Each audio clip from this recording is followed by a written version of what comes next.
फडकट चालू ठेव चालू ठेव चालू ठेव ते उचल ते उचल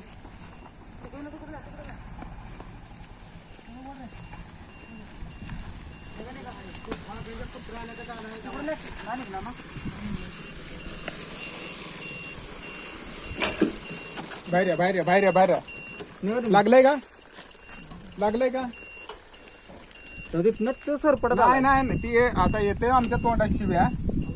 शिव्या म्हणजे एकदम नालायक माणसं आहे ती एवढ्या जोरामध्ये गाडी दोन्ही ट्रॅक्टरवाल्या आणते ती तक्रार दाखल करा त्यांच्यावर आम्ही साक्ष चला चला या बाहेर बिंदास बिंदास बाहेर या, तुमची काय चुकी नाही पलीकडे काका. नाही करत त्यांचे तो अरे आम्ही जेवलो येऊन बसलो आम्ही घाबरलो हे आमच्या पडते काय आम्ही बी मी लगेच उठून बाजूला झालो व्हिडिओ